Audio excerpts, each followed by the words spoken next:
안녕하세요. 오늘 챗봇 GPT 관련해서 강의를 맡은 현직 금융 데이터 분석가 박소연입니다. 오늘 강의 목차는 GPT에게 잘 질문하는 방법, 그리고 데이터 분야 준비생들의 GPT 활용 방법, 그리고 생활성 쓰임, 그리고 GPT 장단점과 한계, 그리고 현직자인 제가 생각하는 데이터 분야의 전망, 이 순으로 강의를 진행하도록 하겠습니다. 오늘 강의의 중점적인 주제는 아무래도 데이터 분야 준비생들의 GPT 활용 방법입니다.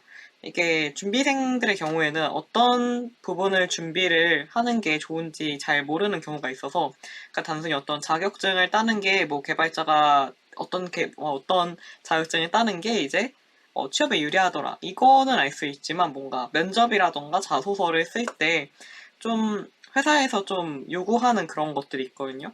그런 것들을 어떻게 준비를 이제 GPT를 활용하면서 쓰면 좋을지 한번 얘기를 하면 좋을 것 같아서 한번 준비를 해봤습니다. 자, 이제 그러면은 이 강의에 어떻게 보면 하이라이트인 부분, 취업 준비생들이 이제 GPT를 어떤 식으로 활용하면 좋을지에 대해서 강의를 하겠습니다.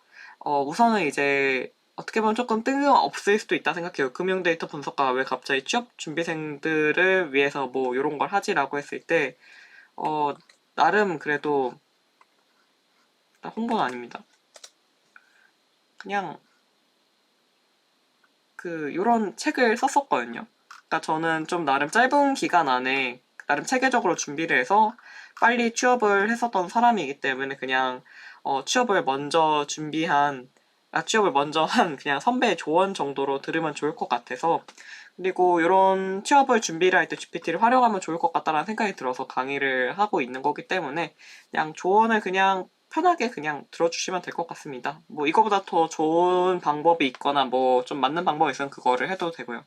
우선은 일단 제가 생각을 하는 취업 5대 요소는 5가지라고 생각을 해요. 포트폴리오, 포트폴리오라고 하면 개발자나 데이터 분석가 같은 경우에는 코테를 따로 보지 않는 경우에 이제 포트폴리오를 준비를 하는 경우가 많겠죠. 그 회사에 뭔가 도움이 될 만한 프로젝트들 같은 거를 하는 것들을 이제 포트폴리오라고 하고, 그리고 이제 그 회사에 지원을 하려면 자기소개서를 써야겠죠? 자기소개서. 그리고 자소서를 썼어요. 그럼 이제 면접을 이제 보겠죠? 그리고 이제 대외 활동들도 이제 같이 준비를 하면 되겠죠? 면접 준비도 전 대외 활동 중 하나라고 생각해요. 그리고 교육 같은 거 듣는 것도 그렇고. 그리고 이제 역량 쌓기 요런 거는 이제 코딩 실력 같은 거 향상을 위해서 기술 미리미리 해가지고 1일 1커밋 한다던가 아니면 이제 100준 문제를 푼다던가 이런 게 있겠죠?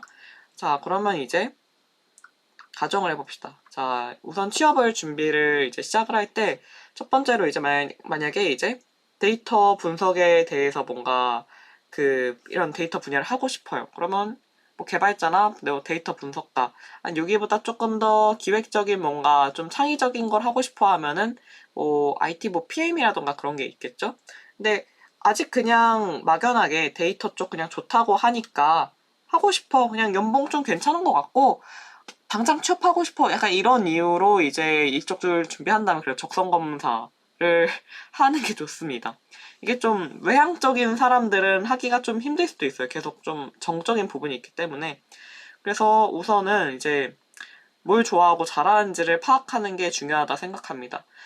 이런 게 있을 때, 저는 선생님 뭘 좋아하고 잘하는지 잘 모르겠어요 라고 할 수 있어요. 솔직히 자기 자신을 아는 게 제일 어렵다고 생각하는데, 이럴 때 좀 도움이 될 만한, 요즘 생각했을 때 그냥 좀 도움이 될까라고 했을 때 딱 명확하게 제시할 수 있는 거는 그래도 MBTI 테스트 그냥 요즘 한 번쯤 해봤잖아요. 그냥 이런 거를 이제 참고를 하는 거예요. 직종별 이제 어떤 MBTI에 어떤 사람들이 어떤 직업군이 주로 있는지. 그래서 예를 들어서 저는 그래도 16가지로 나눠져 있고, 최소 MBTI가 엄청 과학적이진 않지만 외향적인지 내향적인지 그 사람이 그래도 좀 계획적인지 즉흥적인지 요거 정도는 그래도 알려줄 수 있다라고 생각을 하거든요. 그래서 예를 들어서 다시 한번 물어보도록 하겠습니다. 자, 이제 제가 테스트했을 때 봤었던, 자, ENTJ는 주로 이런 성격을 가지고 있어서 다양한 직종에서 성공적인 경력 쌓을 수도 있다 하는데, 뭐 CEO랑 경영진 당장 하긴 어렵고 변호사도 뭐 관련 학과 아니면 좀 어려운데 그나마 여기서 들을 만한 건 컨설턴트. ENTJ란 사람이 있을 때 컨설턴트 뭔가 좀 전략적인 사고라든가 문제 해결 능력을 요하는 직업을 하면 좋구나. 그리고 마케팅이랑 광고 쪽이나 금융 쪽 같은 것도 좋구나. 이런 식으로 이제 좀 내 성격에 좀 그래도 좀 자주 종사하는 사람들 이유가 있을 거 아니에요, 보통. 그 성격의 유형들은 보통 어떤 거를 중요시하고, 그리고 어떤 쪽에 좀 역량이 있거나 그런 경우가 많을 테니까. 이런 것들을 참고를 해가지고, 난 요 직종을 하는 게 좋겠다. 이런 게 좀 이제 잡혀가야겠죠, 아무래도. 취업을 준비하기 전에. 그래야지 이제 좀 준비할 때 좀 딱 활력도 돌고, 목표의식이 확실해지니까. 자, 그래서 이제 이런 것들을 통해서 뭐 GPT한테 물어보면은 알려주니까. 자, 그래서 뭐 적성 검사를 통해서 이제 뭘 해야겠다 이런 게 정해지면은 그 일이 뭘 하는지를 이제 알아야겠죠. 이게 요즘 직업 이름도 다양해지고 뭐 그러니까 막 나 데이터 분석가 하고 싶어 라고 이제 하는데 이제 막상 이제 면접 일주일 전인 애한테 이제 근데 데이터 분석가가 뭐 하는 일이야 구체적으로? 라고 하면은 데이터 분석하는 일이야? 이런 식으로만 말을 할 정도의 그런 지식밖에 없을 수도 있단 말이에요. 이렇게 하면 이제 좀 아무래도 면접장에서 좀 이 일이 그래도 어떤 일을 하는지 알고 있나요? 이런 질문을 은근히 하거든요. 그렇게 했을 때 대답을 못하면은 좀, 쟤 왜 왔지? 약간 이런 생각을 할 거 아니에요, 면접관들이. 그래서 적어도 이제 자기가 하는 일이 뭔지, 그리고 그 일을 하는데 필요한 역량이 뭔지, 그리고 그 직무를 할 때 어떤 이해도가 있으면 좋은지, 그러니까 그 도메인 지식 같은 게 있으면 좋은지, 이런 거를 생각을 해야겠죠? 그래서 예를 들어서 이제, 개발자란 포지션 좋을 것 같아. 그래서 이제 마케팅이라는 업종에서 개발자라는 게 좋은 것 같아 하면은 이제 이런 식으로 질문을 해서 주로 뭘 하는지 파악을 하면 좋죠. 그래서 이제 마케팅 회사 개발자는 주로 디지털 마케팅, 광고 분석 그리고 기술 개발 분야에서 일합니다. 이들은 뭐 마케팅 및 광고 캠페인 관련해서 뭐 솔루션을 개발하거나 관리합니다. 라고 하면서 이제 개발자 역할을 쫙 얘기를 해주죠. 그러면 이제 이거를 보고 이제 나중에 면접할 때 막 그런 식으로 얘기를 하면 되겠죠. 뭐 이 회사에서 저는 그 웹 개발에 관련해서 이런 그 역량을 쌓았고, 그리고 이런 역량을 쌓았기 때문에 회사의 웹 개발을 만들 때 도움이 될 거라고 생각합니다. 이런 식으로 대답을 할 수 있잖아요. 그래서 아는 만큼 잘 대답을 할 수 있기 때문에 이런 식으로 관련 일이 뭔지 알아두는 게 좋습니다. 자, 그리고 이제 관련 경험 쌓기. 자, 이제 어떤 일 하는지도 알고, 그리고 적성도 맞는 것 같아요. 그러면 이제 그거에 관련된 경험을 쌓아야겠죠? 그러니까 경험이라는 건 이거죠. 흔히 말했을 때 좋은 직업을 가지고 싶으면 자기의 가치를 증명을 해야 되잖아. 그럼 그 가치라고 했을 때 취업 준비생 입장에서는 당장의 가치를 뭔가 입증을 하기가 어렵잖아요. 뭐 상 타거나 이런 경우가 아니면은. 물론 상 타면 굉장히 좋죠. 예를 들어서 아니면 뭐 백준에서 티어가 높다던가 아니면은 데이터 경쟁 대회인 데이콘이라던가 아니면은 여기 써놓는 게 좋겠네요. 데이콘. 데이콘은 한국에서 만든 그런 데이터 경진 대회고요. 그리고 캑을 국제적으로 유명한 이 대회에서 뭐 우승했거나 이런 경험을 쌓는 게 이제 아무래도 딱 객관적으로 나 좀 개발 잘해요, 코딩 잘해요 이거를 이제 얘기를 해줄 수 있거든요. 이런 경험을 쌓는 게 아무래도 딱 다른 준비생들에 비해서 없는 것보다 있는 게 딱 좀 더 눈에 띄는 사람이 되겠죠. 그래서 이제 교육 수강 앞으로 개발자를 할 때 나는 파이썬이라는 언어를 이제 배워가지고 그 프로그래밍 능력을 키우겠어. 요런 이제 국비 지원이라던가 그런 거 찾아가지고 이제 듣고, 그리고 뭐 이제 국비 지원까지는 안 하고 그냥 좀 난 온라인에서 편하게 하고 싶어 하면은 뭐 메타코처럼 이제 좀 커뮤니티가 이제 좀 온라인에서도 좀 진행이 되는 그런 것들도 하면 또 나름 인맥을 쌓아가면서 좀 어떤 회사가 좋은지 이런 정보 같은 것도 듣고 좋으니까. 그래서 좀 커뮤니티 활동 같은 것도 나름 취업 준비생 때는 그 안목을 좀 높일 겸, 견문활동 이런 거 높일 겸, 좀 하는 것도 나쁘지 않다 생각합니다. 뭐 심취할 정도는 아니지만. 그리고 뭐 1일 1커밋, 이 깃 잔디는 모르시는 분이 있을 수도 있으니까 잠깐 설명을 드리면은 이제 개발자들이 이제 코드를 이제 기수로 보통 공유를 하거나 그러거든요. 그렇게 했을 때 이제 커밋을 남기는데 커밋을 남기면 이렇게 초록색 표시가 돼요. 그리고 여러 번 남길수록 이렇게 진해지는데 그거를 이제 열심히 코딩을 하는 사람들 같은 경우 1일 1커밋은 기본이다 이런 식으로 얘기를 하거든요. 그래서 깃잔디를 이제 그래서 씹는다고 표현을 해요. 그게 초록색 판이여가지고. 그래서 깃잔디, 뭐 백준, 그리고 데이콘 캐글은 이거 설명했는데 이제 관련 경험을 쌓게 할 때 이제 좀 알고리즘 같은 문제들을 코딩 테스트라던가 이런 걸 준비를 하면서 뭐 백준 문제도 좀 푸는 편이거든요, 사람들이. 근데 이제 백준에서 이제 그 문제들이 있어요, 백준 문제들이. 그러면은 GPT를 이럴 때 쓰는 것도 좋아요. 예를 들어서 백준 이렇게 들어가시면은 이렇게 문제에 이렇게 뭐 전체 문제라든가 뭐 문제 출처 그리고 뭐 난이도 같은 것도 있거든요. 그런 거 했을 때 예를 들어서 그냥 잠깐 볼까요? 뭐 전체 문제 하면 이제 뭐 단계도 있어요.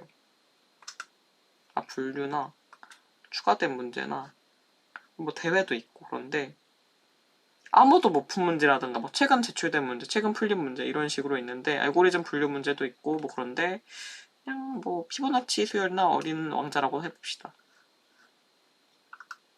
자, 이런 게 있어요. 예를 들어 어린 왕자는 뭐 소홍성 뭐 B664에서 자신이 사랑하는 뭐 한 송이 장미를 위해 살아간다 라고 하면서 이제 빨간 실선은 어린 왕자가 출발점에서 도착점까지 도달하는 데 있어서 필요한 횡성계 뭐 이런 식으로 하는데 이제 이거를 이제 읽었는데 이제 이 문제를 풀어야 되는데 이제 좀 이해가 안 갈 수 있잖아요. 그럼 우선은 요거를 그냥 딱 컨트롤 C하고 컨트롤 V 해가지고 GPT한테 물어보면 좀 얘가 대답을 나름 쉽게 해줘요. 그러니까 막 백준에도 대답을 해주긴 하는데 완전 디테일하게 적어주진 않거든요. 그래서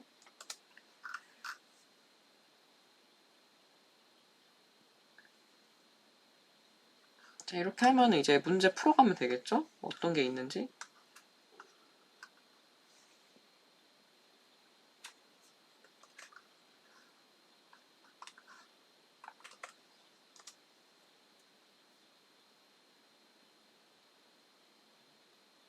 그래서 이거는 어떤 문제입니다 하면서 알려주니까 뭐 나중에 백준 같은 거 풀면서 이해 안 가면은 코드 이렇게 딱 넣어가지고 보고 해설 보고는 이제 이해를 하면은 도움이 될 것 같아서 한번 공유 드리는 겁니다. 자, 그래서 구체적인 코드는 이렇게 작성할 수 있습니다 하면서 얘기를 해주죠. 나름 이제 근데 이것도 이제 얘가 답변을 잘 해줄 때도 있는데 잘 못 해줄 때도 있어가지고 그 부분은 조금 주의를 어느 정도 해주셔야 됩니다. 근데 한 번에 바로 말을 해줄 때가 많아요. 기본 문제들 같은 경우에는. 그냥 가볍게 또 얘기를 하면은 이제 관련 경험 쌓기에서 우선 자격증 같은 것도 있겠죠? 이거는 그냥 좀 정리 차원에서 뭐 이거는 이제 데이터 경진 대회 좋다. 그리고 자격증은 이제 데이터 관련된 거로는 이제 데이터 이제 준 분석가인 이제 ADSP 그리고 SQL 관련된 이제 SQL 개발자 관련해서 SQL 디벨로퍼인 SQLD 그리고 빅데이터 분석 기사 이런 자격증을 따면 좋습니다. 데이터 분야 관련해서 이제 뭔가 필요한 자격증이 뭐가 있나라고 했을 때 요 세 가지 정도가 보통 많이 나와서 관심 있으신 분들은 따는 게 좋을 것 같습니다. 자, 이제 그러면은 이제 관련 경험도 쌓았어요. 이런 것들을 통해서 파이썬을 이제 좀 할 수 있게 된 거예요. 그럼 이제 포트폴리오를 이제 만들어야겠죠? 자, 근데 여기서 포트폴리오를 만들 때 우선 그냥 막연하게 포트폴리오 디립다 만들면 좋지 않아요. 예를 들어서 뭐 금융 쪽 갈 것도 아닌데 주가 예측 모델 만들어가지고 뭐 데이터 수집 회사에 이제 지원을 해요. 그럼 좀 안 맞잖아요. 근데 이제 반대로 그 데이터 수집 관련한 회사에 이제 크롤링 관련된 프로젝트를 하면 이제 이 사람 그래도 우리 회사에 오면 그래도 적어도 크롤링을 하겠네 하면서 뭐라도 일은 하겠네 이런 생각을 주기 때문에 포지션이랑 이제 업종을 선택을 한 후에 사이드 프로젝트를 정해서 만들면 이제 좀 더 스토리텔링이 되겠죠. 저는 이제 기사에 오려고 이제 기사에서 이제 데이터 수집을 한다고 들었는데 데이터 수집을 할 때 제가 이제 한 프로젝트가 있습니다. 뭐 저는 크롤링을 했는데요. 크롤링을 할 때 셀레니움이랑 뷰티풀스피라는 라이브러리를 통해서 사용을 했습니다. 뭐 이런 데이터 수집 능력이 어느 정도 있기 때문에 회사에 오면은 뭐 나중에 엘라스틱 설치라든가 그런 것들을 배워가지고 좀 더 회사에 기여를 하는 그런 개발자가 되겠습니다. 이런 식으로 하면은 이 녀석 뭘 또 공부를 했고 그리고 입사 후 포부까지 있네 생각을 하면서 좀 그냥 막연하게 아무거나 그냥 양치기처럼 그 양만 채우는 포트폴리오랑 좀 차별성이 있겠죠. 그래서 포지션과 업종을 선택한 후 사이드 프로젝트를 만들어라. 그리고 이거를 제가 GPT를 활용할 때 쓰면 좋다라고 느꼈던 게 크롤링이 있을 때 뭐 셀레니움이랑 주로 요걸 많이 쓰거든요. 이렇게 했을 때 이제 셀레니움이랑 이제 막 뷰티풀 숲 각각만 알아요. 근데 이제 그걸 합쳐서 쓸 때도 있겠죠?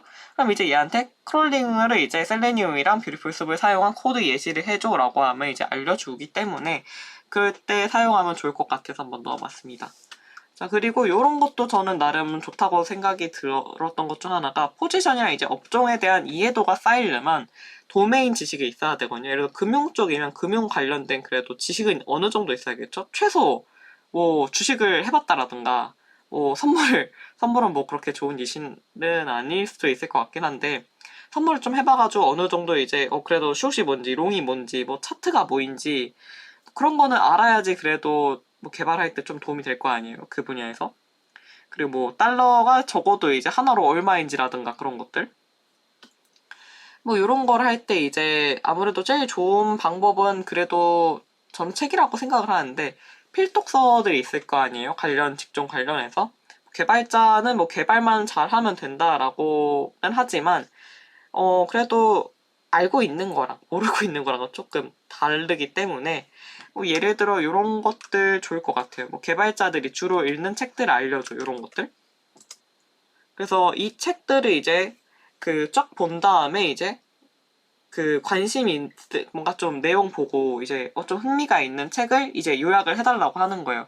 그럼 그 요약된 부분을 이제 보고는 기억을 해놨다가 나중에 이제 가끔 면접관들이 이제 좀 질문할 거 없으면은 그런 것도 은근 질문 많이 하거든요. 뭐 최근에 읽은 책 뭐예요? 라고 했을 때 딱 들어도 뭔가 이 분야에 뭔가 사람이 읽었을 것 같은 그런 제목의 이제 책 이름을 말하면서 이런 내용이 인상 깊었고 저는 이런 내용을 이제 그 부분을 생활에 이제 학습을 하려고 노력하고 있습니다. 이런 식으로 대화를 하면 좋겠죠? 뭐 예를 들어서 클린코드라고 칩시다.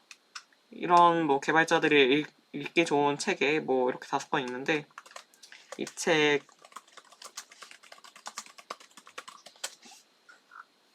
라고 해요. 그러면 이제 요거는 소프트웨어 개발 실천 지침서인데 이거는 코드를 좀 더 가독성 있고 유지보수를 용이한 형태로 작성할 수 있도록 도움을 줍니다. 라고 하면서 이제 얘기를 해주죠. 그럼 여기서 이제 요약본을 보고 이제 소프트웨어 개발을 할 때는 코드를 가독성 있고 유지보수가 이제 용이하게 써야 되는구나. 이거를 파악을 한 다음에 뭐 나중에 뭐 책 어떤 거 읽었어요? 라고 했을 때 말을 하면 되겠죠. 저는 이제 이 책을 읽고 코드의 이제 그 용이성이랑 확장성에 대해서 다시 생각해보는 시간을 가졌습니다. 그래서 이제 저가 만약에 회사에 들어간다면 자칫 사소할 수도 있는 변수명도 다른 사람이 볼 때 작업을 하기 편하게 좀 프로젝트 주제와 연관돼 있게 뭐 장명을 하려고 노력하고 있습니다. 라는 식으로 얘기를 하면 좀 좋겠죠? 그래서 뭐 틈틈이 그냥 요런 관련 직종 필독서 뭐 막 다 읽기는 솔직히 뭐 할 일이 많잖아요. 요약해달라고 해서 잠깐 보면은 나름 언젠가 도움이 될 거라고 생각합니다. 그리고 이제 자기소개서 쓸 때도 좋아요. 흔히 자기소개서 뭐 지원 동기, 성장 과정, 입사 포부, 뭐 성격의 장단점도 뭐 여전히 보는 곳은 보니까 이런 것들이 있을 때 이제 이거에 관련된 초안 정도는 이제 얘한테 부탁을 해가지고 그것들을 보고 그거를 토대로 이제 자기의 뭔가 경험이라든가 이런 걸 녹여서 쓰면 좋죠. 그래서 예를 들어서 그 개발자 입사 포부를 작성해줘. 그러니까 은근히 지원 동기는 그래도 이제 나름 쓸 수 있는데 입사 포부 같은 경우에는 현직에 대한 경험을 못했으니까 어떤 부분을 이제 얘기를 하면은 좀 사람들이 이쁘게 봐줄까 이런 약간 개념이 잘 잡혀있지 않은 상태거든요. 당연한데 그 좀 잡혀있지 않은 상태에서 이제 얘한테 이제 초안을 부탁하는 거죠. 그러면 대충 그래도 개발자는 어떤 거를 중요하게 이제 써야 되는구나를 알 수 있으니까. 그리고 사람이 또 그 잘 쓴 글이랑 못 쓴 글이 있을 때 잘 쓴 글 중에서 이제 몇 개 좀, 요런 키워드 좋다 하면 이제 그걸 따오는 거죠. 약간 템플릿 따오듯이. 그리고 이제 얘가 썼을 때 이제 좀 별로인 내용 같은 경우도 있을 거니까, 이건 좀 오글거리는 거야. 썼을 때 이건 빼야겠다. 이런 것들. 해서 잘 조합을 해서 조립을 해서 자소서를 쓸 때, 뭔가 참고를 하면 좋을 것 같습니다. 그래서 뭐 이런 문장은 좋겠죠. 개발자로서 자신의 코드를 검증, 개선하기 위해 자기 개발에도 노력할 것입니다. 지속적인 학습을 통해 뭐 업계의 최신 동향을 파악하고 뭐 했을 때 이제 여기서 그런 거 써도 되겠죠? 요즘 뭐 업계에서 뭐 GPT 관련돼서 굉장히 핫하다고 이제 말을 하고 있어서 저는 GPT 뭐 API를 활용해서 어떤 프로젝트를 가볍게 만들어 봤습니다. 약간 이런 것들. 좋으니까 그냥 이런 거 참고를 해서 템플릿 삼아서 이런 내용을 주로 써야 되는구나, 어떤 거를 시작해서 어떻게 글을 맺어야 되는구나를 참고를 하시면 이제 자기소개서를 쓸 때 그냥 맨땅에 혼자 막 카페 가가지고 쓰는 것보다 좀 더 도움이 될 것 같아서 말씀드렸습니다. 자, 이제 그러면 자기소개서도 이제 여러분이 써서 원하는 회사에 딱 붙은 거예요. 그럼 이제 면접을 해야겠죠? 그럼 이제 GPT한테 이런 것도 좋아요. 면접이라 하면은 그런 거 있잖아요. 흔히 이제 면접 질문, 빈출 면접 질문 같은 거 했을 때 이제 그것도 누구한테 부탁하기 좀 못하니까 그냥 얘한테 이제 면접 시뮬레이션 해줘라고 하면은 너 어떤 질문 해드릴까요? 이런 식으로 얘기도 할 때도 있고 그냥